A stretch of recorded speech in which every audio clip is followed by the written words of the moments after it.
has been so improbable, the impossible has happened. This one by Mattingly. Oh, hang on to the roof. Goodbye, home run. Don Mattingly. Tucker waits one. Deep left field. Down the line. That ball is out of here. Out of here.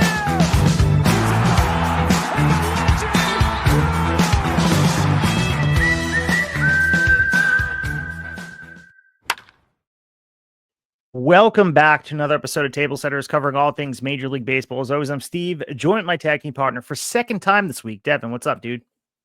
What's going on, man? So I want to start with a question. Sometimes we kick it off a little lighthearted, but serious question tonight. So get ready, prepare, buckle in. Here it is. So I've been playing a lot of Mario Kart with my 4-year-old son. He's getting super into it all of a sudden. And I need to know everyone's favorite characters to use in the great game of Mario Kart. So go ahead, give me your guy. I think it is a microcosm of who you are, and I am a Metal Mario guy through and through. And I believe that for me, like, I'm always going to pick him. But if I had to, if someone's like, I'm being Metal Mario, I will pick the smaller character, Baby Bowser. I'll go with the Koopas.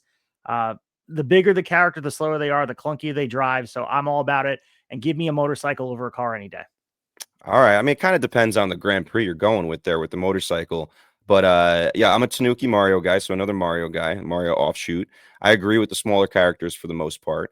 I got to say, my son, he's been doing this thing where he likes to pick the same character as the person he's playing with, and it infuriates me. Like I'm trying to, I think I'm starting. I think I'm starting to get him off it. I'm like, there's so many characters in this game, which is what makes it fun. Like, do not be the same person. And if he refuses to stop that, I at least make him be a different vehicle or a different car and all that stuff. So getting through that. Now, you said it's a microcosm of certain person's character themselves. Is there a character that someone could pick where you would judge them a little bit, like maybe not outright, but inside your head you're like, oh my god, what a terrible pick?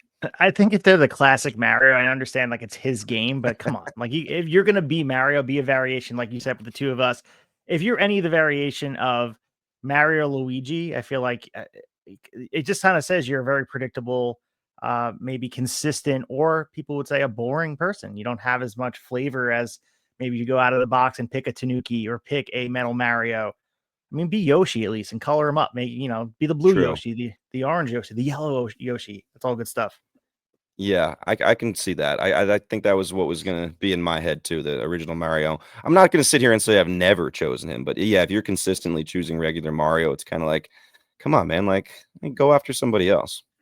This is the first time for everything. You got to at least play as every character, and I think I've played as every character at one point, which I feel like I am well versed in saying. Like, if you're going to be Bowser or Donkey Kong, they're probably the two worst characters in the game, and I love those characters like in totality of Nintendo. But for Mario Kart, man, they're clunky to drive with. But if you're a bigger character Mario Kart guy, let us know why, because I'm curious. I've never really met someone that's like has an affinity for driving as the bigger characters. I will say, I'm as far as the big guys go, I'm a fan of Funky Kong. I think Funky Kong is cool. I don't know. I just like his look. I guess he's got the charisma that we're looking for as wrestling fans, maybe in that game. Do you know all the names of like not just the general characters, but also like the outside characters? Like this is just becoming a thing for me where we were at a kid's birthday party and they had the claw machine for the Mario characters. So obviously my son Jordan wanted me to try to get him. It took like 10 turns to get one. Thank God we got one on like our last attempt. Anyway, so one of my friends was giving me a hard time because we were just like describing the things like, oh, I want the bullet thing, or I want Bullet Bill. Yeah, so I was never in tune with this. Like I was like, "Oh, what about the bomb?" And he's like, "What? The bomb? The bullet? Like how do you not know the names of these guys?" So now little by little we're learning the names mostly because Jordan wants to know. But yeah, I mean now he's asking me about every single thing. Like does the star have a name? Does the banana peel have a name? And like I have to second guess myself because I don't want to get it wrong. Yeah, I know that now. Now I'm studying this stuff, but well, yeah, so anyway. dude, the way I know it, and my brother who's listening out there, he's the one that got me hooked on Super Mario back in the day. Super Mario World's like my favorite all-time video game. And at the end, there is a cut after you rescue the princess and do the whole thing. They give you the whole credits, but they show you every single character as Mario's walking around with Yoshi and celebrating with the princess in the back of Yoshi. And they show you every character from Bullet Bill to pretty much every, the thwomp, or just considering throughout every single person. Rip Van Fish is the sleeping fish, or so yeah, down the list. There's a lot of different characters, but yeah, you can go down a wormhole, and I'm sure since 1993 when that game came out, or Oh, it's 1994 crazy. or 90, I think that game came out. There's way more characters because, like you said, the Switch 2 is coming out, so I'm sure Nintendo continues to churn out these characters. Oh yeah, they do an amazing job. You got to give them credit. So yeah, we're going to talk more about video games, of course. We don't usually dive down the video game rabbit hole, but it is a good transition eventually when we get to our story. If you guys know what you're talking about, but if not, you got to wait with bated breath. But if you want to follow us on social media, check us out on IG and on the X Machine. Check all those things out. And we've been posting a lot of clips of the episode we just dropped last week, well received. And honestly, one of my favorite episodes we've done today, talking about fantasy baseball with Chris Welsh. What a good conversation. Again, evergreen content that you guys can revisit, prepping for your drafts in just about a couple weeks. Yeah, and that'll be relevant for several weeks ahead of now because it's all fantasy talk. So whenever it is that you're getting ready for your fantasy draft, if you're feeling like it's too early to listen to that right now, that's okay. 2, 3, 4, 5, 6 weeks from now, if that's when you want to listen to it, it'll still be super relevant. Sure, some of the ADPs will change here and there a little bit as the weeks go by and news comes out, but it's still going to be super relevant. So you can go back and listen to that anytime. A wealth of knowledge, a really solid episode. We were really happy with it, and hope to have Chris back sometime, another time. I know, as he told us after the recording, his schedule is about to get super busy for the next probably month or two. So maybe sometime during the season we'll have him on to go over some guys that we thought either were sleepers or going to be busts and see if we were correct. Yeah, absolutely. It was definitely a good episode, and we're looking forward to have him on there talking fantasy baseball. We had the honor, I'll let you lead the way on this, with one of the mock drafts we did last night, and it was truly an honor to be a part of some of the industry leaders in fantasy baseball. Yeah, so this one was kind of like a pinch me, like, wait, what are we getting invited to? So I'm sure a lot of people that listen out there, if you're fantasy baseball players, you are familiar with CBS Fantasy Sports, especially the baseball side. Scott White is one of the biggest names there, who puts out so much content, whether it's before the season or during the season. Like, you can always go there and find something new every week. And I use it a ton, especially the last, I'd say 2 or 3 seasons. I've used it a lot more than I ever have. And we got invited by actually former guest of ours, Doc Eisenhower, who's from Scout the Stat Line. He also has a podcast, I believe, called the Dynasty. I'm gonna have to check it because I don't want to get it wrong. But with Matt Morris, they mostly talk about prospects, but get into MLB as well. But anyway, we got an invite from him to join Scott White's Dynasty Roto mock draft that will eventually be posted on CBS Fantasy Sports, their website, and maybe they'll talk about it on their pod as well. And so you'll see Steve and I, our names there, and you can see a little bit of the results, I'm sure, that they'll highlight. But it was fun, man. Different experience for you and I.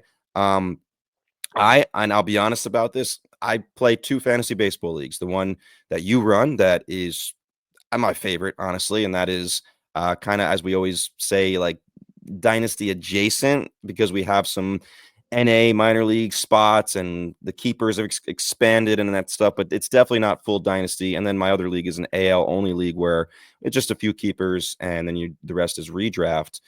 This was really my first experience, and it's not something we're going to play through. It's just the mock draft to get content for them. But doing the dynasty draft, especially with a bunch of people, as you said, industry guys, like some guys that do this for a living and other people kind of like us that are baseball nuts that got invited in there, 12 teams. So it was a cool experience for sure. How'd you feel about your draft itself? I actually felt good going in, and we were texting midway through, and we were chatting in the group with everybody about the picks being made, but I would have been happy rolling into the season with my team as is. And I was definitely taking youth as my main priority. I took James Wood very, very high, and there were some other picks that were surprising, but it was interesting to see the comparison of some of these redraft rankings plus the dynasty flair on it, and seeing the players that we know are going to be competitive and the best of the league in 2025. But you have to keep the scope of, this is a dynasty league and you're going to be keeping these players forever and ever. Some of these 22, 23-year-olds are more attractive than the ones that are approaching 30. But it's hard to pass up. And it's the same thing with dynasty football. Pass up on the now for the future. And there has to be a delicate balance. And I feel like both of our teams did that.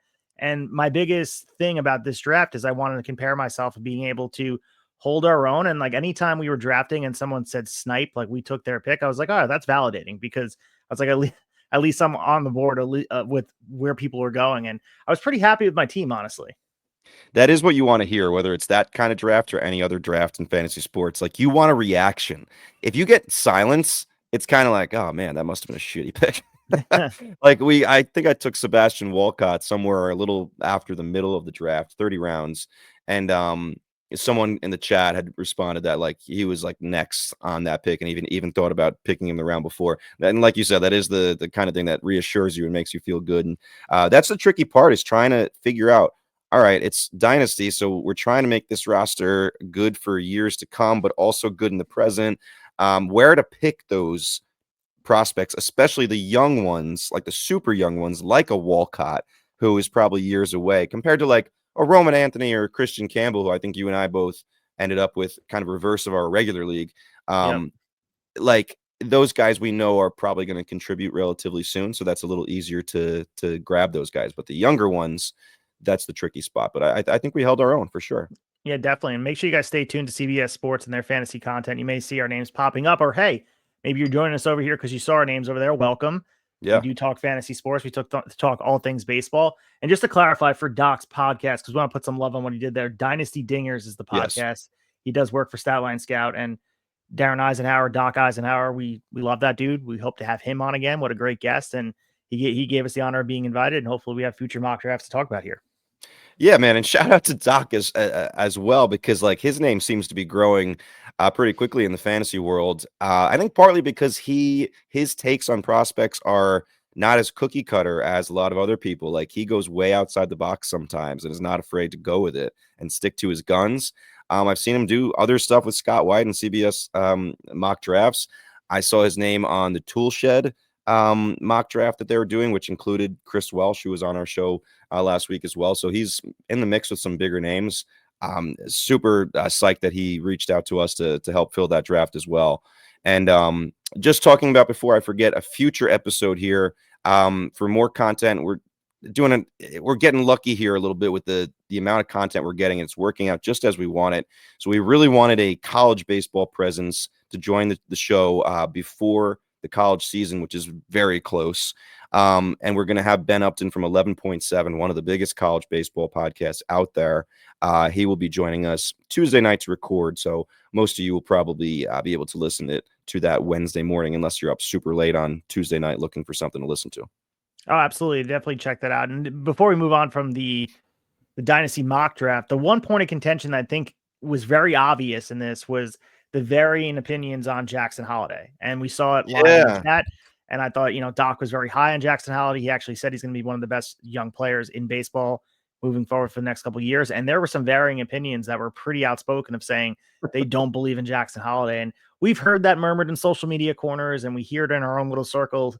Some people buy into the Jackson Holiday hype, but some people are scared away from what they saw early on last year. And I guess we'll see. Jackson Holiday comes in with the pedigree. We know what he can do. And I don't know. I'm somewhere in the middle. You know what I mean? I'm not going to buy all the stock. I'm not going to buy all the stock, but I'm also not giving up on the dude yet. Well, the funny thing is, one of the other guys who's kind of anti-Jackson Holiday had posted a bunch of like numbers that kind of made him look not great. Like, and then Doc's response was like, yeah, but have you seen his forearms? And also talked about how obviously he has a great hitting coach at his disposal, his father, Matt Holiday. But I'm kind of in the middle, but I will say there's a little bit of Jackson Holiday and watching him last year that reminds me of Jared Kelenic, like a guy that has the tools, but for some reason, and again, Jackson Holiday is such a small sample size. Kelenic was given opportunity after opportunity after opportunity. And as a part-time player on the Braves last year, he showed that like he can be useful, but like he was thought of as a future star. And I just don't think he's ever getting there.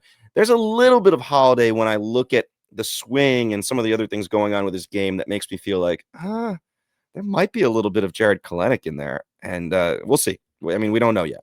Post hype is real. That's one thing. Like, once they get the call and some of that shine comes out of the wrapper and you open it up and the shiny new toy is not as expected, people start to lose like, what's the next toy? And that's always what we look at with whatever's on the shelf in the package for these next prospects. And sometimes you have to be patient because they do have these, prospects that lose a little bit of the hype, lose a bit of the shine, but then they wind up being a pretty productive player well after all their hype is gone. So we'll see where Jackson Holiday winds up. There'll be a lot of focus on him, of course, not only because of the prospect rank that he finds himself in year after year, but because of his name. Like, his dad carries a lot of legacy here, and the fact that you're a Holiday, and obviously his brother coming up as well, he's going to have to live up, and that's kind of putting pressure on him. So it's a sink or swim situation from Jackson Holiday. Yeah, people are about to move on to Ethan Holiday, as you said, who's now like the next number one guy that is set to maybe be drafted in the next draft. So we'll see. All right, well, let's move into our opening say and talk about all the other news around baseball.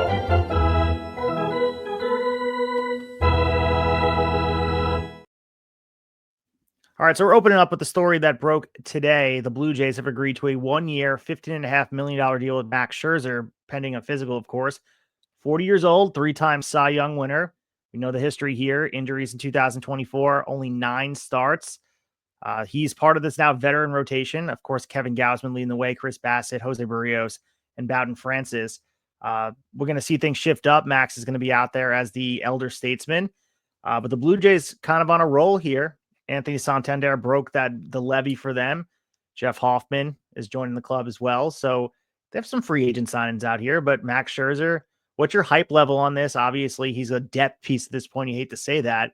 I used in our chat, this has Joe Montana on the Chiefs energy. Do you agree with that? Sure, but I think Montana was better in KC than Scherzer is going to be in Toronto.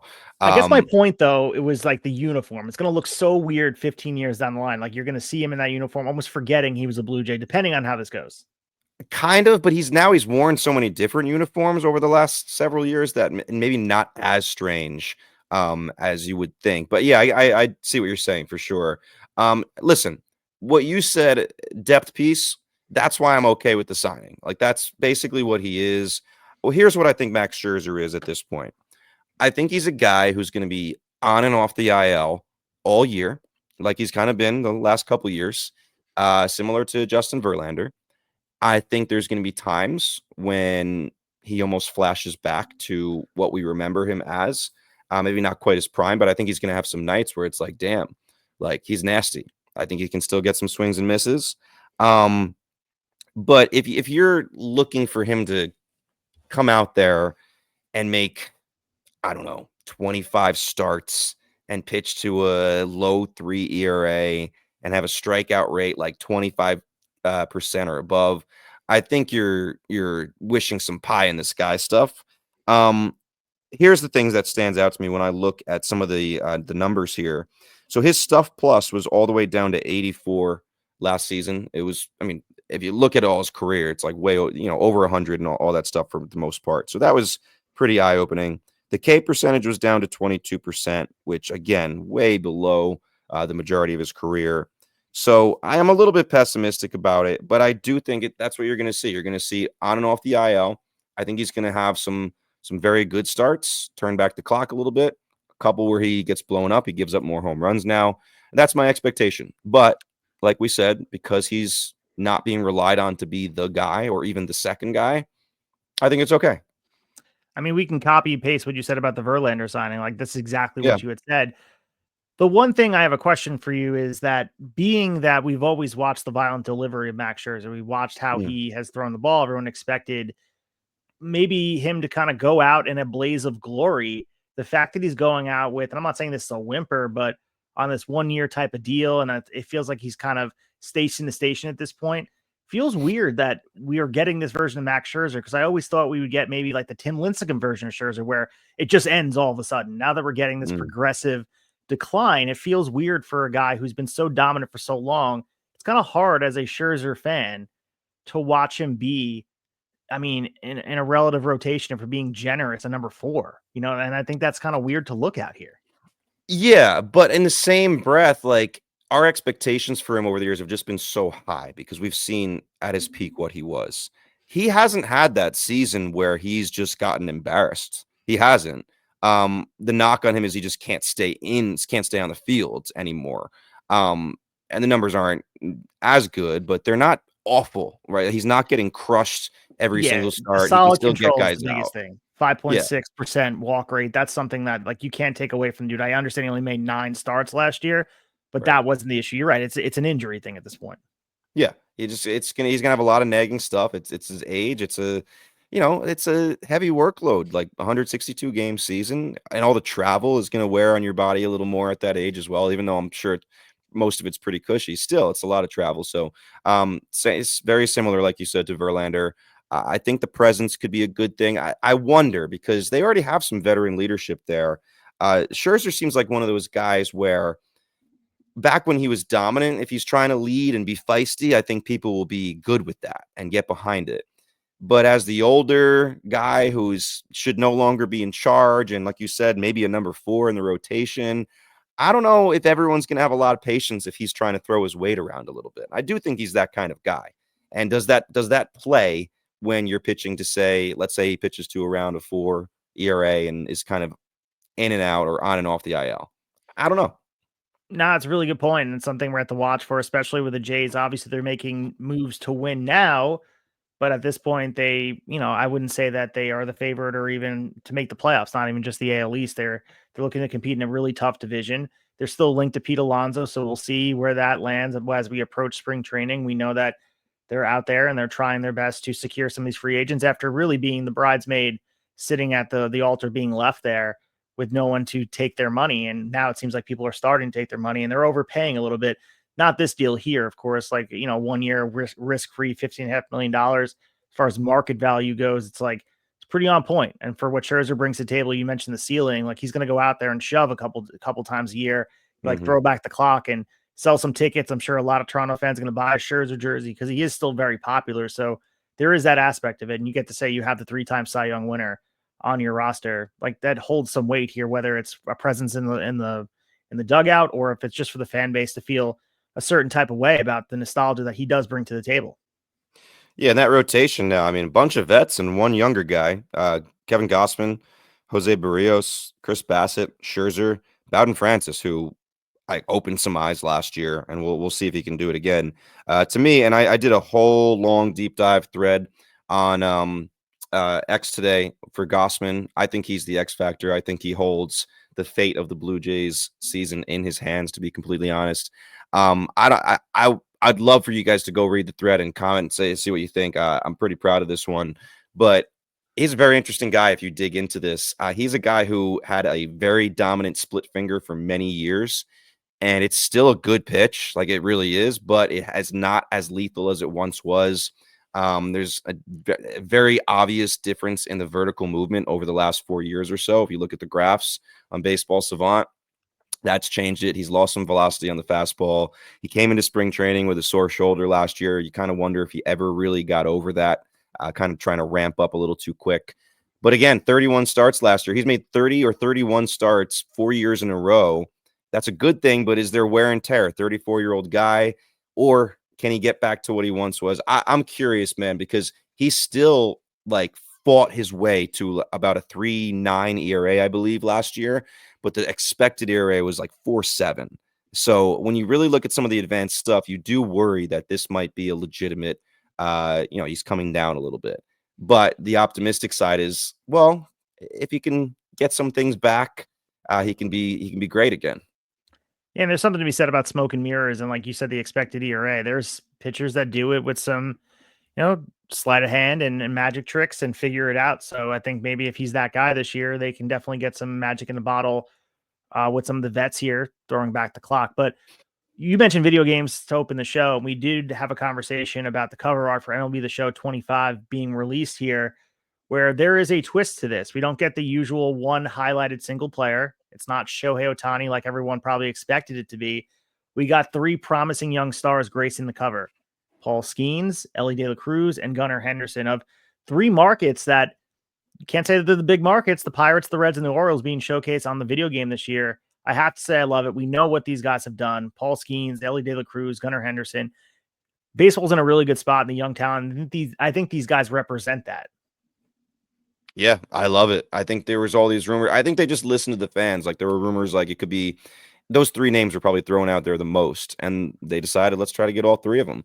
I will say on a funny note, Ellie has all this charisma, natural charisma, right? Doesn't really even have to try. Dude, Gunnar Henderson and Paul Skeens, as much as I love those 2 dudes, zero on the charisma scale, man. Like, though they're part of the film, the commercial where they're like talking about, oh, Ellie says he got the cover. I was told I got it. I was just like, holy crap. This could not be more dry with the two of them. So thank God for Ellie bringing a little bit of charisma there. But I love the choice, showing off three of their brightest stars, brightest young stars going forward. Yeah, I love it as well. I don't have the PlayStation, so I know MLB is the show is exclusive to that.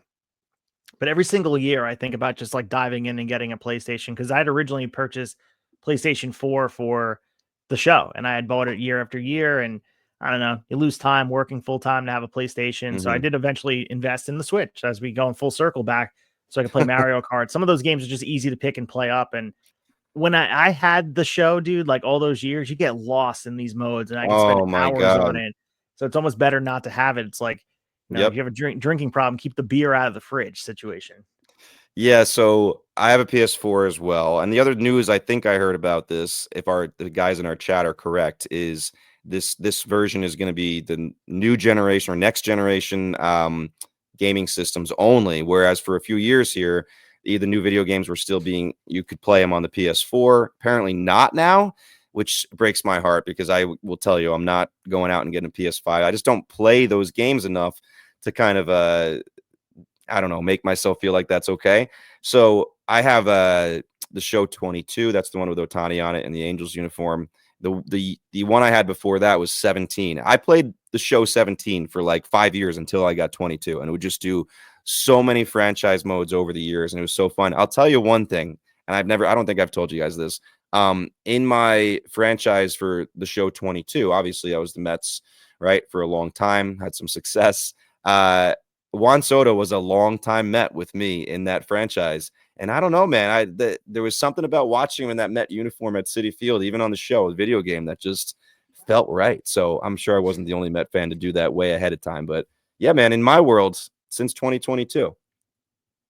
Yeah, you've been working it out, man. You used that dark magic and you brought him over to Queens, and here he is. He's just like MLB The Show 22. It's going to be in real life this year at Citi Field. But man, video game stuff is cool to think about. And I just like that the three young talent are being featured in such a good way. And like I said, I think the young talent in baseball, because we're not even talking about the other young talent that, the Bobby Wood Juniors of the world, like, deserves to be showcased. And there's a lot of young talent coming up. Think about that Red Sox trio, or maybe the quadrant of the Red Sox. They're going to be future stars too, not just Jaron Duran and everything bringing over there, but names that we don't know yet, or some of the casual fans don't know, are going to be these faces that we're seeing year after year. And like I said, man, it's good for baseball to have these electric players. And it starts with Ellie De La Cruz. And I think we talked about it last week, talked about the week before. You talk about almost every week. Ellie De La Cruz is the heartbeat of baseball. And I think the more people get exposed to him, the better it is for the game. No doubt about it. He's everything that's right with the game and kind of everything we want to see for entertainment value. So can't wait to get the season started and watch some more Ellie, and a full season of Paul Skeens as well. Like, don't forget, we didn't get a full season of him last year, so a full season of Paul Skeens on the bump. So we got some drama, of course, with the Padres, and it all circles around cutting payroll, and they're trying to stay competitive, doing both at the same time, fixing the plane while it's in the air kind of stuff. And there's some trade possibilities, and everyone's focusing on Dylan Cease and Michael King. We saw our good friend from Divine Sports Gospel having this conversation on the X Machine. They're deciding if they're going to move one or both. What do you think here? Is this like a situation with smoke before the fire? Do we think it's actually going to happen? Is it one or the other truly? Man, it's tough because it's AJ Preller and you got the ownership situation, as you kind of mentioned. We know AJ Preller is not at all gun shy to make trades. It's just strange because for the longest time, he was the one buying the players, right? Until he had to ship Juan Soto back off. That was kind of the first time in a while that we saw him make a seller's move. But still, he brought back such good pieces and some win now pieces like Michael King. So it kind of worked out. I guess if you put a gun to my head, I'd say my expectation would be one of them. I have a hard time seeing them deal both. I think maybe they're putting both out there just to see their very best offer for one or the other, and they'll take that. And maybe I'm biased because after talking to Matt from Divine Sports Gospel, he kind of said, like, he kind of made it clear, like, we're okay with Cease being being dealt. Whereas Michael King, even though he's only there for a year, just feels like more of a Padre already. Cease had that rough game 4 against the Dodgers where he got knocked around. And I don't know if that makes Padres fans feel a certain way about him. Like he's not the guy that, the alpha guy that can win the big one. But I think there might be some of that. So my guess is one of them is gone. And there's lots of teams in the mix, man. Like I know we've heard the Cubs. I've heard a lot about the Mets today. I've heard about the Braves, which, like, as a Met fan, and I'm saying, God, no, please no. But yeah, there's a lot of big teams, playoff caliber teams in the mix, and that's good for the Padres if they really want to, get a good return back. But I just think it's such a shame that how this is breaking for the Padres, man. Like to get as close as they were over the last few years, being a World Series caliber team, to all of a sudden like making no signings, breaking it down a little bit. And it's weird because you still have these studs that are locked up, and Fernando Tatis and Manny Machado, Luis Arias is still there, like Jackson Merrill, obviously. So it's strange to see a team with those kind of guys making the moves that they're making. But obviously, it's very much related to the ownership stuff. Yeah, we'll get to that in a second. You mentioned the Cubs and Padres report. John Morosi, this came out and talked about this on MLB Network, so it's not just like rumor and innuendo of people just trying to make something out of nothing. There seems to be exploration for this deal to happen. And honestly, definitely. it makes sense for the Cubs, dude. Like, I feel like if you start digging deep about what the Cubs want to do this year, they don't really need to add a starter right now, but the front office might see it as an opportunity to turn their prospect depth into an ace level arm if they view Dylan Cease as such. Obviously they got a close look across town from him, knowing he can handle the Chicago market all those years ago. And it's really the kind of move that separates, are you just trying to get to the playoffs or are you trying to win in October?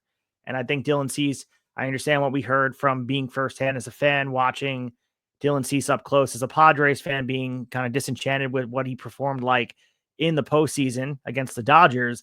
But there's no denying him. He's 29 years old, a premium arm. He is a guy who is an ace, and there's no denying that. And I think looking at really just the scope of things, I think Michael King's probably more likely to sign an extension with them. I think Dylan Cease is all but gone.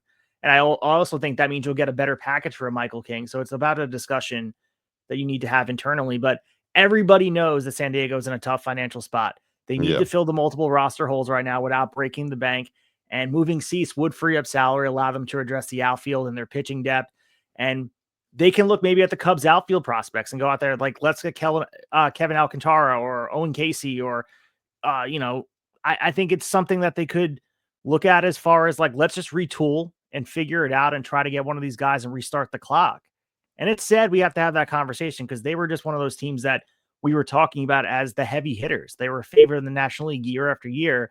And now they're trying to play, penny pinching when they're a team that used to spend. And it all goes back to the ownership drama that continues to evolve over time. And we just saw the news today with Shiel Seidler filed the lawsuit against Peter Seidler's brothers. And, we covered this in depth last week, 2 weeks ago with the Divine Sports Gospel. He gave us the firsthand account of how Peter Seidler and everything that went down with the Padres and what he meant to the city and to the baseball team. Well, now we have just trying it's a power grab for who's going to control this team, and it will define what this team is going to be. And this suit raises accusations that Matt and Bob Seidler, Peter's brothers, breached their fiduciary duties in an attempt to wrest control to the club away from Shiel and even potentially relocate the team. We've heard rumors about this, Devin, that there's potential that maybe they're using it as leverage, but this legal battle, no matter how you shake it out, is casting a shadow over the on-field product. And that's a shame because we're talking about the Padres' future ownership and not what's happening on the field just in a few months from now. Yeah, and it seems like we have these baseball stories. I don't know, there's been a lot of episodes where we've talked about this kind of stuff, whether it be the A's, the Rays, now the Padres. It's like, enough. Like, let's just commit to a team and commit to a city, especially a city like San Diego that's just been so electric. I hope it doesn't get to that.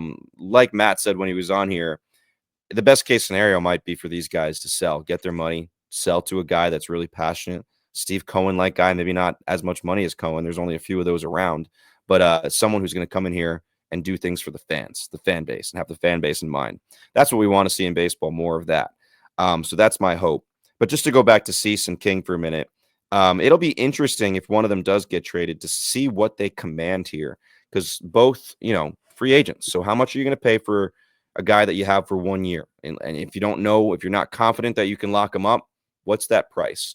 And the other team we didn't mention, I mean, John Heyman here. So you mentioned Morosi and the Cubs. Heyman wrote as well that the Mets and the Cubs are among teams to look into Cease. He said the Mets may have a slight edge if he's dealt. So their mention, I'm surprised I haven't seen more mention of the team we always rag on for this kind of stuff, the Baltimore Orioles. Like, we've mentioned Dylan Cease as a potential target for the Orioles for a long time now. And it's just like, and Michael King, by the way, too, or anybody out there. But to be honest, why would I have faith that they're even involved in that, even though they still have such a loaded system? But I wonder if they pop up, or if they're done with their pitching staff. Maybe they're more likely to go after a Jack Flaherty or a Nick Pivetta, who we've barely mentioned at all, still out there. High strikeout guy. Obviously not a super low ERA guy most of the time, but high strikeout guy. I wonder if they're more likely to just try to go spend money on those guys rather than trade. They seem very stubborn about making one of these kinds of trades, and maybe they don't want to get burnt again. They traded for Burns knowing he was going into a free agency year. Maybe they see it as like, this is gonna be a really bad look if we do it again and the guy walks again. Maybe there's some fear there, but yeah, man, the San Diego, I do think there's one or two more selling moves for them before the spring training hits, and it could be Arias too. I don't think that ship has completely sailed either. Yeah, and the problem continues to be that you even look at the Roki situation where he ultimately chose the Dodgers. We talked about it at length, but this stuff going on has to take at least some part of the decision-making process where, there's a suggestion of movement, and we don't know who the ownership is, and obviously not being competitive. Why would Roki want to go there? Why would anyone want to go there? Why would Michael King want to sign an extension? There's so much that is being affected on the field. But if you look at the historic nature of this situation, similar, not the same situation, but a similar situation with the Baltimore Orioles with the Angelos family, it was resolved ultimately by selling it to an outside party, David Rubenstein, and everything that went down there. So maybe this gets sold where, like, maybe it just moves out of the Seidler family altogether. Maybe they sell it to someone else that wants to keep baseball in San Diego, want to invest in the team, and they all just kind of take their money and go their separate ways.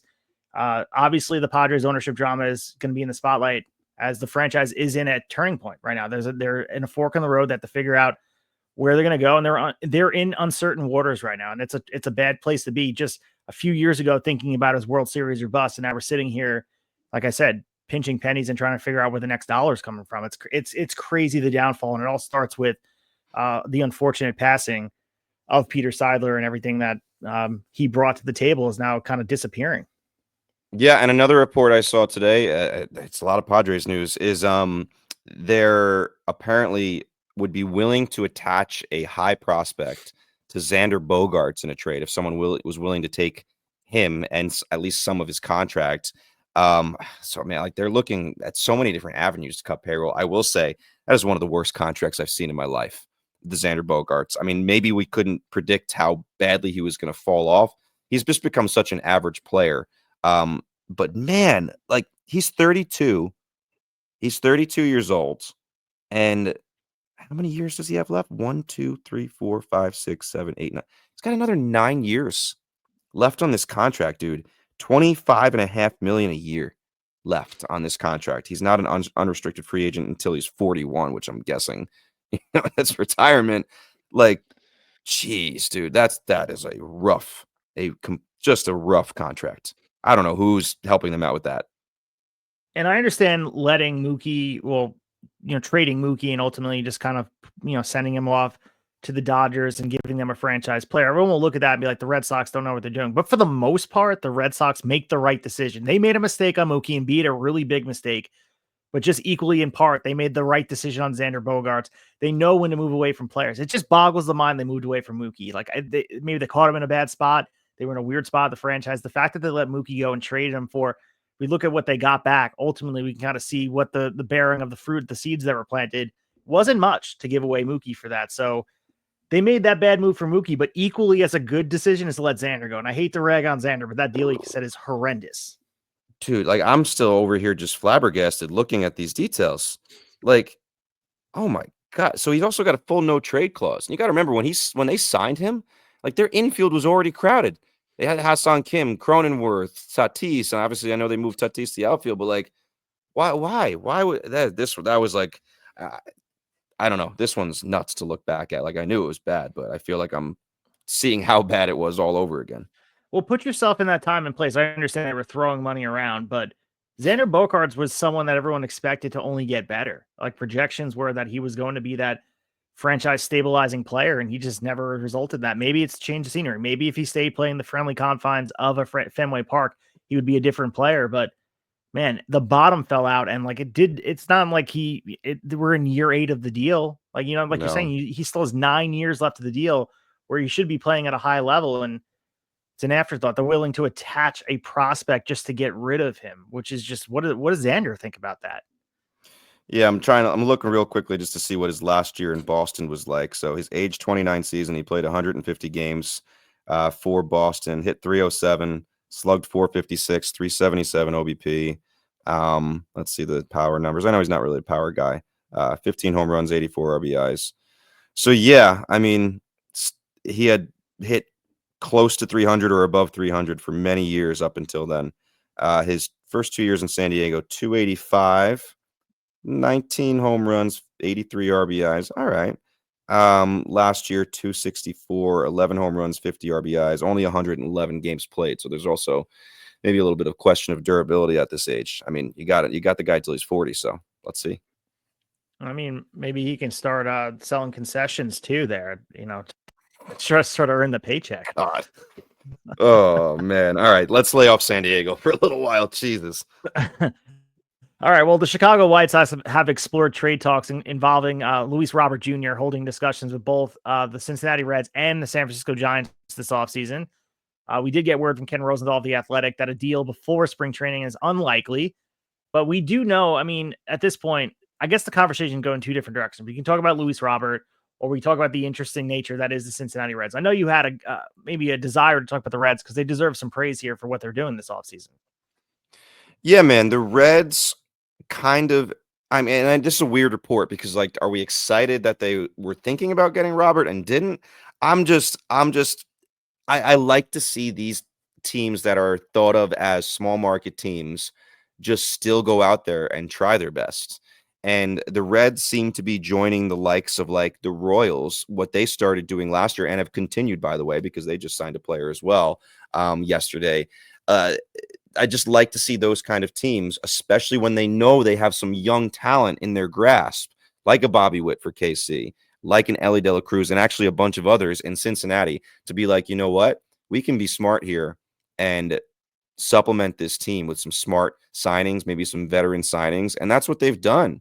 So that's why I think the Reds deserve some shine, is like they just have not been shy. They have not been resting on their laurels and just say, well, people are going to come to the ballpark anyway because they're going to watch Ellie. And who cares if we have a losing record every year? And I think they probably see the NL Central as attainable. Not only that, but if you're going to bring a manager with such a reputation like Terry Francona in, like, yeah, man, I'm sure he asked them, like, if I'm going to come here, you guys are going to like try to win, right?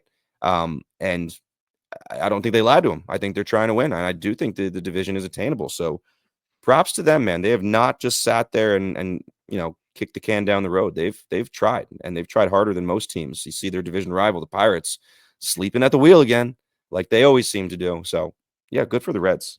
Yeah, we know Luis Roberts' talent. We know what it can be. He's a 5-tool player. He had a 38 home run Gold Glove winning season in 2023.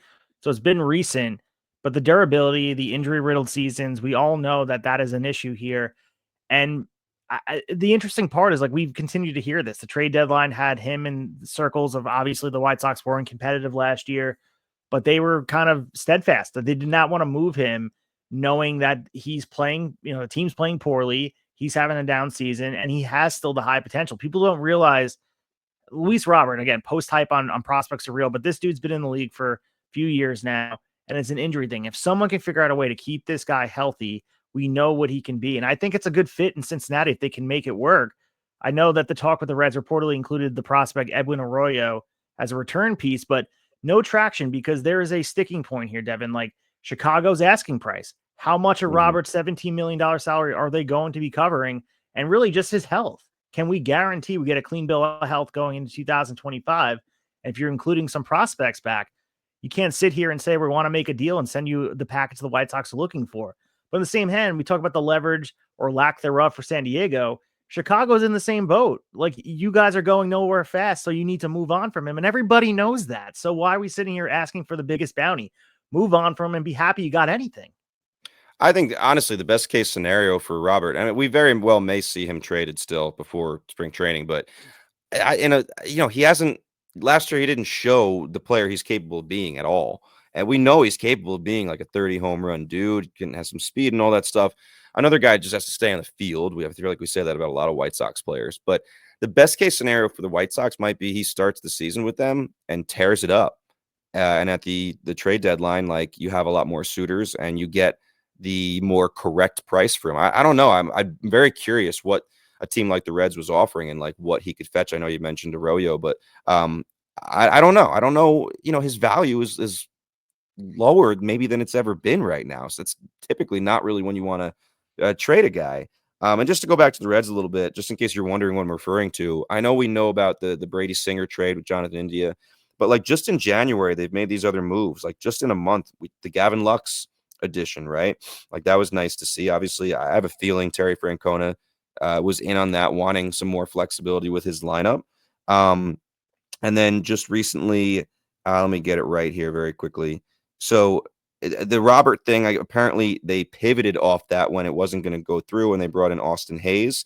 Now I know that's not a sexy signing, but Austin Hayes was an all-star a couple of years ago. He's just got to get his health right, and maybe he's more of a platoon guy. I don't know, but you're not necessarily relying on him to be a star. I don't think he's a bad guy to have there either. And they made the trade for Taylor Rogers from San Francisco for the bullpen. So like they've tried to make their team a more well-rounded team, very similar to what the Royals did last offseason and continued this offseason, where trying to put some pieces around those absolute young studs.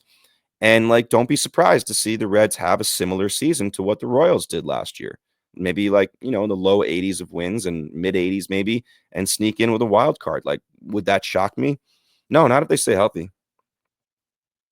So you mentioned the Royals, say their name, and they appear. They reportedly finalized a deal with the right-hander Carlos Estevez on a 2-year deal valued at $22 million, a club option for 2027. And if the Royals do wind up exercising that option, the total value could rise to $33 million over 3 seasons.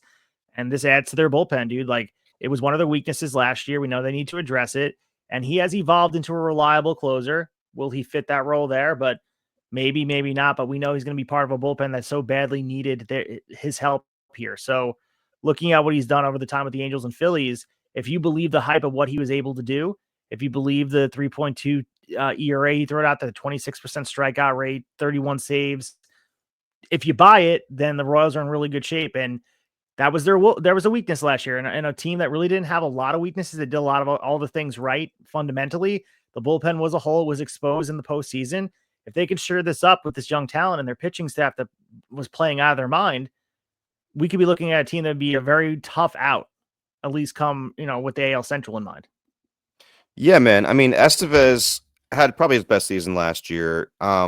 K percentage of this is with runners in scoring position. K percentage of 28.1%, and with runners in scoring position, they hit 170 off them. That makes me, as a fan of, if I was a fan of the Royals, I'd be happy to see those numbers.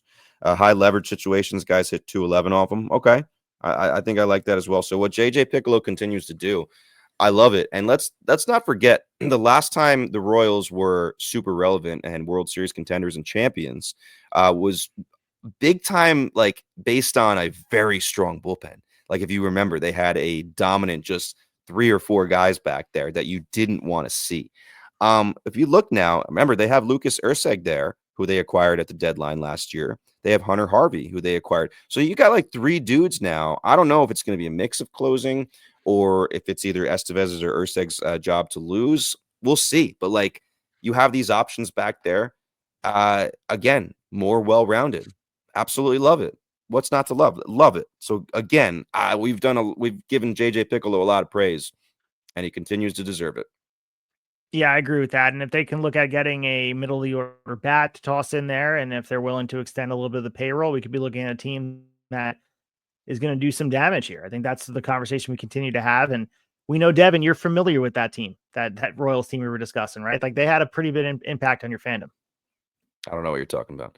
I will say Carlos Estevez, I have fond memories of him because the Lindor hit the grand slam off him to eliminate the Phillies this past season. So, I do have those fond memories. You know what? How about you Royals? Go sign Jack Flaherty, man. His market seems to be non-existent.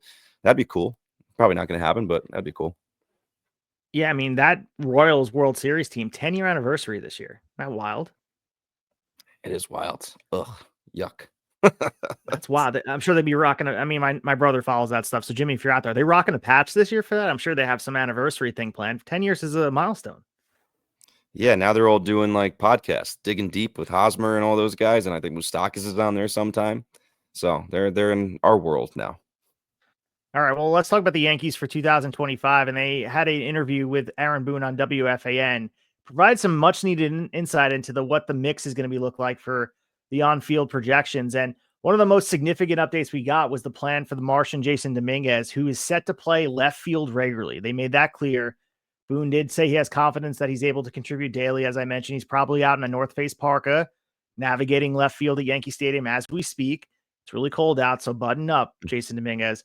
Cody Bellinger also slated to play center field every day, and Aaron Judge is going to find home in right field again. And we're going to have Trent Grisham kind of playing that utility role of like, okay, the guy needs day off. He's going to be the fourth outfielder. Your thoughts on this? Because he did mention eventually second base and third base, which raised a lot of eyebrows. But the fact that we're going to be having Dominguez in left, full certain, and then Cody Bellinger playing center, which moves Aaron Judge back to where he's most comfortable in right field. Are you okay with that? Yeah, I mean, I think it's the right idea. I think it's the right move. We'll see how things change throughout the season. Things happen. But for Dominguez, I think putting him in a corner spot, I know he looked bad out there last year at times, but he's out there right now, dude, rocking a fucking parka. He's out there. Well, that's the thing. I think it's different, like knowing where you're going to be from the beginning of the season and being able to get ready there. So I think that's going to help. And I think putting him right in center, like maybe puts unnecessary pressure on him right away, playing an up the middle position like that. Put him in left. Let him get comfortable. I mean, listen, wherever you put that guy, there's going to be eyes on him. This guy's been a big prospect for what seems like a million years. So we finally get to see a full season of this dude, and he's the guy. Bellinger in center will be just fine. We know he can play, and he can play really, really well out there. So you mentioned second base and third base. Jazz Chisholm's going to be the second baseman. Third base, some guys are going to compete, including what? DJ LeMahieu. Who else? It's DJ LeMahieu, and who else is there? Peraza? Oswaldo Cabrera and Oswald Peraza, those three guys. So DJ, so I mean, Oswald Peraza, and me. I have a shot too. I'm just going to show up and see if I can take it. Listen, yeah, Yankee fans are not thrilled with that and not going to be thrilled with that. Who knows? Maybe there's still a move to be made. But for weeks now, I think Yankee fans have been saying, like, it's not DJ, right? Like, we're not relying on DJ again or one of these other guys. So, that's not going to make them happy. But the Yankees certainly haven't been quiet this offseason. So I don't think you can complain too much. But I do think, as I've been saying, I've been beating the drum for a while. Yeah, I know their pitching got better, but those of you saying the Yankees are actually better without Juan Soto, I just still don't think you replaced him on offense nearly enough. So we'll see. I am interested. I'm very intrigued watching them for the first couple of months to see if that is true or not. I just think, I mean, Jorge Polanco was one of the options out there. He just signed with the Mariners like a few minutes before we went on the air. Brendan Rodgers is always a conversation, right? Like Brendan Rodgers is a guy, and I'd be happy if Rodgers was the starter in third base when you feel a little bit better about that. And how much could that really cost them? You know what I'm saying? Like, and I know that the Steinbrenners got a little bit of heat coming out. I saw Stephen A. Smith going at him and all these other beat writers going at the Yankees. And I can't say I blame them. The Yankees coming out there and crying poor and saying that they can't compete with some of the South. I mean, come on. You're the New York Yankees, and you're going out there and you're just going to hodgepodge third base. I understand they made other moves, but I have every right to complain if I'm going there and buying a garlic steak sandwich for $32. I want a third baseman that's going to hit some fucking bombs, dude. I'm sorry. We don't just because you're paying DJ. I don't care. Write it off like you did with Jacoby Ellsbury. Write it off. Find some other way to get a guy in third base that belongs there. I'm not just because you're paying him. That's your fault. I'm sorry. He doesn't belong on the field. Jacoby Ellsbury might actually be in the running for third base as well. Hideki Arabu, right? Like, who else is out there? Kagawa, he's going to play third base. Bring them all Carl back because you owe Pavano. them money. Carl Right? Pavano is going to play third base. Pavano play third. Yeah, you owe all these guys money. Randy Johnson's going to come out. I know he didn't play well, but get your money's worth out there. Marcus Stroman is in need of a roster spot, and he's always been like a Gold Glove caliber pitcher. He's a good fielder. Put him at Dude, third. they're trying to get in contact with them, but he unfollowed them, so you can't accept the DM on Instagram. He unfollowed them. Oh, the passive aggressive way of saying F you. He's good at that. I don't know. So yeah, I mean, listen, Ryan McMahon. There were Ryan McMahon rumors last year that they'd be interested in trading for him. I wonder if they kick the tires on that again. Like, does Colorado have any real reason to try to hold on to Ryan McMahon right now? I don't know. Would you be okay with that? Would that make you happy? Yeah, I would be happy with that. And the one thing I am happy about that Jazz Chisholm is moving back to a natural position for himself because we know how electric can be. Similar to Judge, we talked about how he feels most comfortable in right field. Like, yeah, is Chisholm okay in center field? Is he okay at third base? Could he be serviceable? He's a professional athlete. He's able to go out and do his job, but put him in the most comfortable position for him. And he's going to be the best version of himself. He's a lightning rod. He's a guy who can absolutely spark your team. Why not put him in the best spot to succeed and fill that hole with somebody who is an actual third baseman, guys? Come on. Yeah, Jazz Chisholm, by the way, I think people are expecting a monster year from this dude. He's got some high expectations coming to him, and that'll be a big piece of whether they can collectively replace what they're losing from Juan Soto in that lineup. So, yeah, a lot of eyes will be on Dominguez. A lot of eyes will be on Jazz Chisholm. I think those are two key X factors, and I'm not saying anything that other people haven't already said. And if you dig deep into the StatCast and the defensive run saved on Jazz Chisholm, it's night and day. He's a good third baseman. He's a good center fielder. He's a great second baseman. And it's obvious. And he plays offensively better when his mind is right defensively. They are linked together, whether people want to admit it or not. And I just think put people in the position that they deserve to be. You can't just put people around like they're interchangeable on the field. I think that we need to move away. And you said this before about anyone can play first base. Anyone can play third. That's not the case. Put these players where they're most successful. And like I said, go out there and sign a third baseman. I love Oswaldo Cabrera, but his role in this team is this utility guy, get on base, late in games. You need a defensive, reliable guy out there. He's not your everyday third baseman. I'm sorry. And for DJ, I mean, he comes back and be the machine. I'll eat my words. I'll just gladly open up the window and let the crows fly in. But it's not happening. So why are we pretending? Don't piss on me and tell me it's raining, Devin. I understand what DJ is right now. I love that saying. That's a good one. I haven't heard that one in a long time.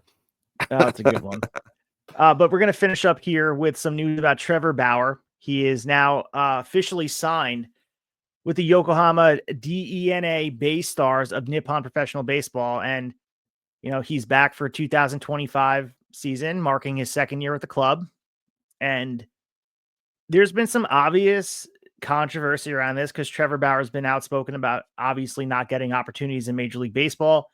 He's most infamously said he would play for free for a Major League Baseball team. Your thoughts on this? I mean, without diving deep, because I don't think it's worth the conversation because he's not coming back right now. 10-year MLB career, 2012, 2021. You go back in this time, whether it's the drone situation on the lead up to the World Series or his time with the Reds where he was absolutely lights out. And then obviously it all comes crashing out with the Dodgers. Your thoughts on Trevor Bauer, if you have much? I feel like a year ago or so, I had more thoughts on Trevor Bauer. He's kind of faded into the distance for me. He's trying his hardest to remain relevant. Chipper Jones, if you haven't seen, is absolutely just ripping on him on Twitter in the last couple of days because Bauer came out and said there's only like 20 dudes in the MLB who can hit him, and the rest of the people he just owns. Like nobody can hit homers off him. So Chipper Jones is just like posting different guys that have hit home runs off him. It's pretty funny to see Chipper Jones trolling another grown man, professional athlete too. But anyway, Bauer, man, I go back and forth, but I just think Major League Baseball is a big business, man. Like, they're smart.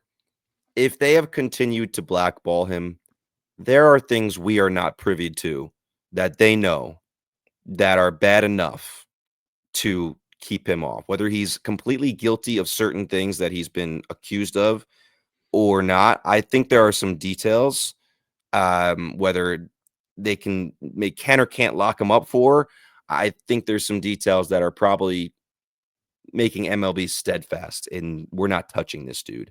And let's not act like he's completely alone. I know people will cry like hypocrite as far as MLB goes, because guys like Aroldis Chapman and Domingo Germán have had second chances, if not thirds.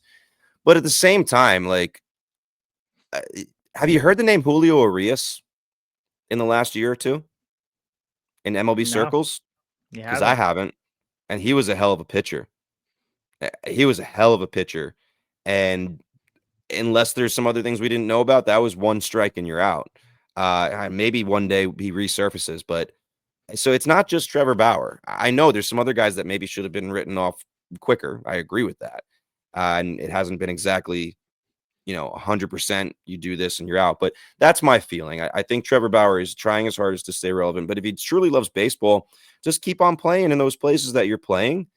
And, if that makes you happy, great. But I think the MLB ship has sailed. And I think it's probably because there's some stuff that has been confirmed that MLB knows for sure that they are not willing to open the door to.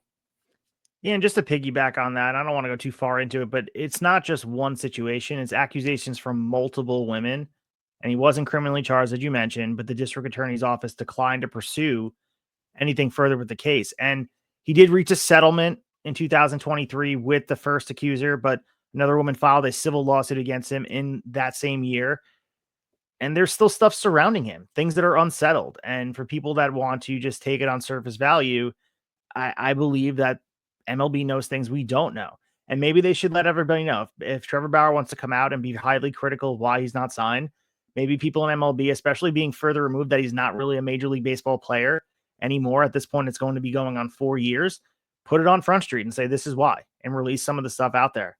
And like, if they want to if MLB wants to clear their name of any wrongdoing of just blackballing a player for no reason, show why. You know what I mean? Like, because if you have facts and Trevor Bauer like wants to forego any of the privacy that has to do with this criminal case or lack thereof, release the documents. You know what I'm saying? Like full transparency, make this a full window into what actually happened here, because there's a reason he was 324 game suspension under the MLB's domestic violence and sexual assault policy. It's reduced to 192 games. There's a reason for that. So we have to, maybe do everybody a favor and show why, because Trevor Bauer is still coming out and talking badly about the MLB. MLB has to defend itself eventually, right? Or do they just let this go silent, right?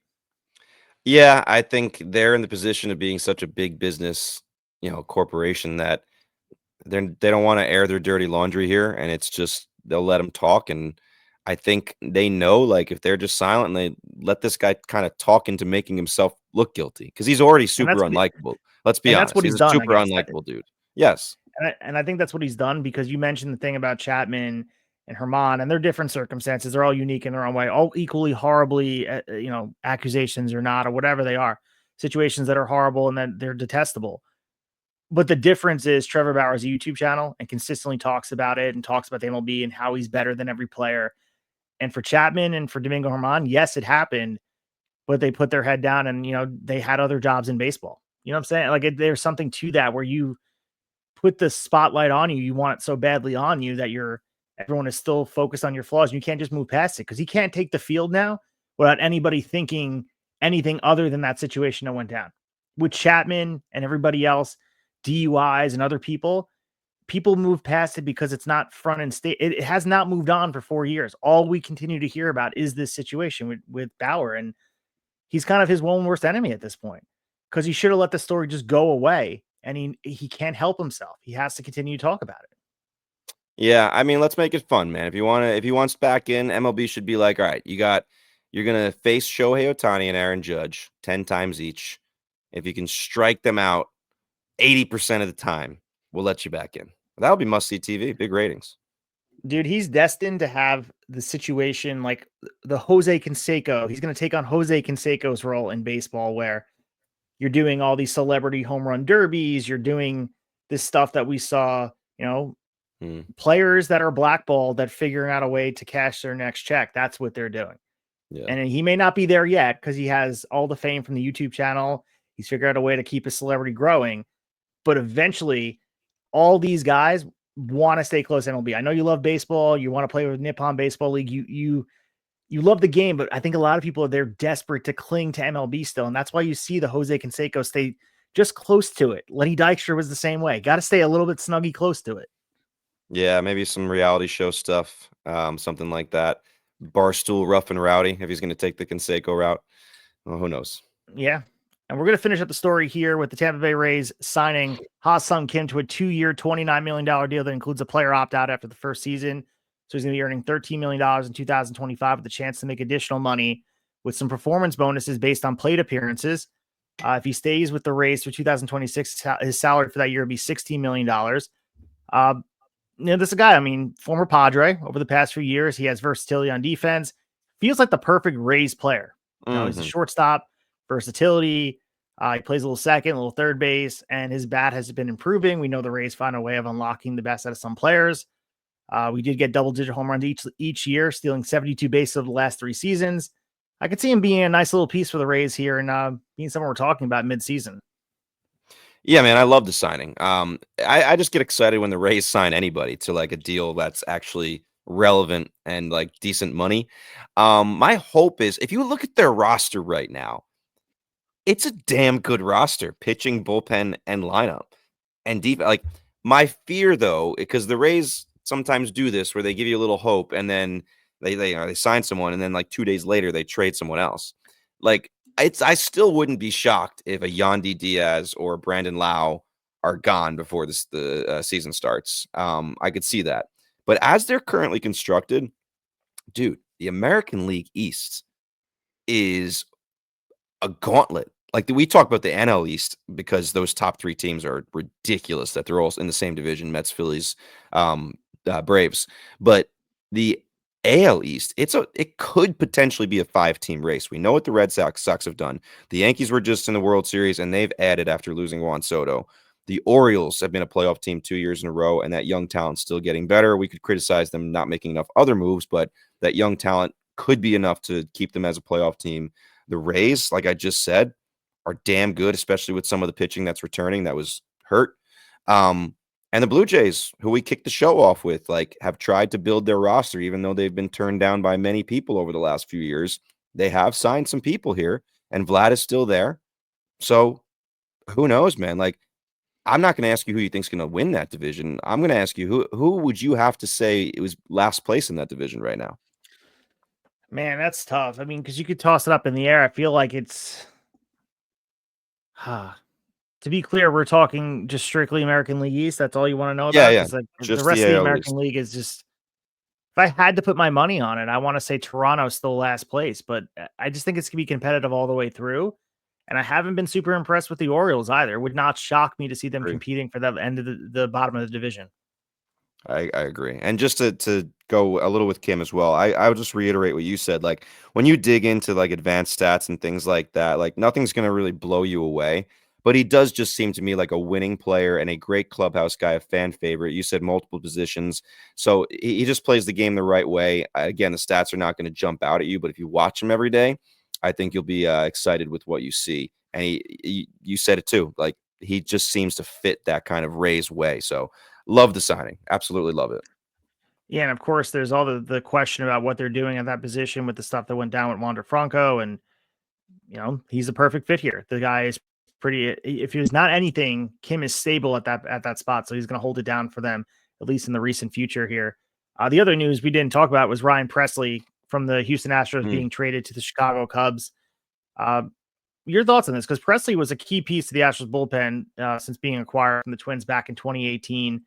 And the Cubs continue to tool as if they're trying to win this year. Experienced arm in the bullpen.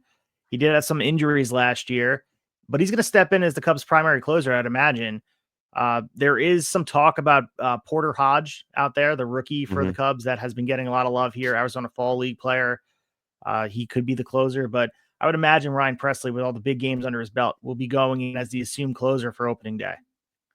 Yeah, their bullpen is interesting. I think there's going to be a lot of moving pieces here. I think you might see it fluctuate throughout the season. But Presley, I like the move for the Cubs because it gives them a little veteran stability, which I feel like they, for the most part, lack in the bullpen when you look at the roster.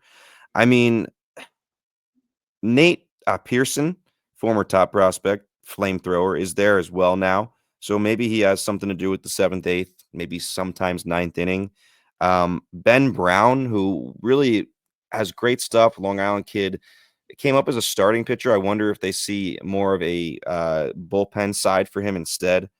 Javier Assad, I don't know if he has a spot in the rotation anymore. I'm not saying closer, but maybe he's a bullpen piece. That what I'm just trying to get at is I think that bullpen, they're going to have some figuring out to do with those pieces, but which is why I like the Presley trade, because Presley's a guy like a known entity. I don't think he's going to be as good as he was, say, 3-4 years ago, but a guy who's been in huge games over and over and over. And if they plan on competing and they need a guy like that they can count on, that's not, the moment's not too big for them. So yeah, I liked it. And for Houston, makes some kind of sense. Like you signed Hader last offseason to a huge deal, and a little awkward. Kind of Presley's still there and didn't lose his spot, but was taken out of his spot. At the same time, though, it didn't seem like he wanted out, even though he lost the closer position. He said it, and he and his family, like one of the hardest decisions he's ever had to make. He had, I think, a limited trade clause or something like that allowed him to turn. He could have turned this down, and apparently he turned some other ideas down because there was only a few places that he was willing to go. So good move for the Cubs. For the Astros, makes sense. Yeah, and I think Houston received right-handed pitching prospect Juan Bayo, and so it's not about this year or next year or even the year after. This is a single-A player. It's about freeing up some money, and I think I'm looking at one name only, Alex Bregman. It feels like they're trying to figure out to dump salary away from Ryan Presley for a player that does help them in the immediate, a fan favorite like Alex Bregman. I can't help but see they're trying to clear space for him. That's what it feels like, a move like this. Do you buy the whole thing about they could bring Bregman back now, Paredes third, Bregman play second, and Altuve be moved to left field? Do you buy that? It's hard to imagine, especially for these guys have been cemented in their positions. They'd make it work, though. Like, not just even the positions. They'd figure out a way to make all of it work in the algorithm, even if it means they have to shift and some guys playing DH every other day. You know what I mean? Like, I feel like they would find a way to make it happen. This is coming from a short person. I'm not tall by any means, a little below average male height. All right. Has a shorter person than Jose Altuve ever played left field? Like, I just can't picture him out there. Like, honestly, I can't. I think every ball would go over his head. Do you want me to look up a trivia fact? Who's the shortest left fielder in baseball history? I mean, if you can find that, I'd be impressed. Elias has to have something like that. Yeah. Let me see if I can find it. How tall is Altuve? What is his actual height? I mean, I feel like how would you look up that question? I'll find the shortest left fielder. All right, stay with us, guys. If we didn't lose you on some other ridiculous point. But here's the thing. When you look up a celebrity's height or an athlete's height, I feel like they always give them at least an extra inch or two. So it says 5'6". I'm saying BS. He's 5'5". All right, well, I got the guy for you right here. The shortest left fielder in MLB history was Wee Willie Keeler, who stood just 5'4" and weighed around 140 pounds. Played from 1892 to 1910, primarily for the Baltimore Orioles and the Brooklyn Super Bass. So he had a 341 batting average and is a Hall of Famer. And he's famous for his quote, "Hit 'em where they ain't." That's where it came from. Wee Willie Keeler. Right. So, I mean, but it was a different game, dude, in 1892. I'd say they're hitting the ball a little harder. Yeah, I'd say so. Altuve is right there, though, at 5'4". I mean, Altuve, like I said, I'm guessing 5'5" here. They have him at 5'6". I'm going to call bullshit. Maybe we should call Altuve Wee Jose Altuve. Wee Willie Keeler, he said it lovingly. He took that name in stride. But Altuve doesn't seem like he's self-conscious about his height. He never really struck me as that. I feel like he embraced it. No, because like him or not, he's a badass out there. Like, the dude is just a ball player. Like, he hits no matter what. So why would he be self-conscious about anything? Do you think, and I know we're going off on weird tangents here, is the downfall of how everyone used to love Altuve and now he's like a villain, obviously, in baseball? Or are you more surprised by that, or how the Kansas City Chiefs are absolutely the evil empire in football now? Which is weirder to you? Weirder. Oh shit! Like, weird. Like, if you would have told yourself Altuve gets called up, he's the I can't believe what he's doing at his height. It's unreal. He's one of the most likable players in baseball. And also, without knowing what he did and was a part of, you didn't know at the time. Oh, that's a different question. Okay. Ooh. And maybe obviously, when the Altuve Chiefs then. think about the AFC Championship, when the Chiefs are playing the Patriots, are like, oh, I just want this young kid Mahomes to dethrone Brady. Yeah. So I'll say Altuve would have been more surprising if I didn't know what he was going to be a part of with the, the garbage cans and all that shit. And some people still think the buzzer under his jersey, which hasn't been proved, but that's proof. because he was like loved by everyone. Like he and Judge were chummy, right? Huge, short, like funny pictures, all that stuff. The Chiefs, even though you were rooting for them back then, I think we could all see like, oh, they might be the next dynasty. And we all know eventually those teams wear on the general public and you start to hate them. Like, you've just seen it so many times before where the hero becomes the villain in football because you've had enough for them. So like, yeah, we didn't know about like Taylor Swift and the Kelsey brothers being like celebrities now and all that stuff, and Mahomes and his wife being annoying and all that, and his brother being awful. So we didn't know all that ahead of time, but we know a team that is capable of winning multiple. It just kind of wears on fans for sure. So I'll say that Altuve, without knowing the future, if you had told me that beforehand, would have been more of a surprise. All right. Well, we're going to come around third here. We're going to wrap up our episode. We appreciate you guys joining us for our second episode this week. We're going to come around third and wrap it up.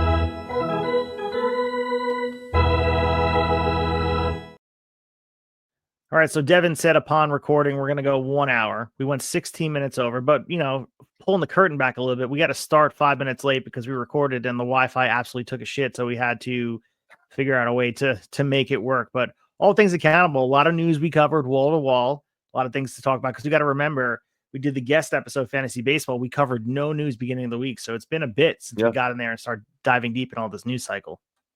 Yeah, and we got like a flurry of news the last 2 or 3 days, and some smaller news and some bigger.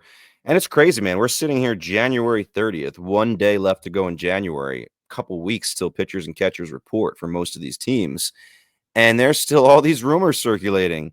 Like, we didn't even talk about Pete Alonso is still a free agent. We just mentioned Alex Bregman here at the end, still a free agent. Jack Flaherty, Nick Pivetta, on and on and on. And now there's these rumors, Dylan Cease and Michael King. Like, so it's crazy because we're 2 weeks away from spring training, and there is still a lot of business left to be completed. So who knows? We have a lot more to go here.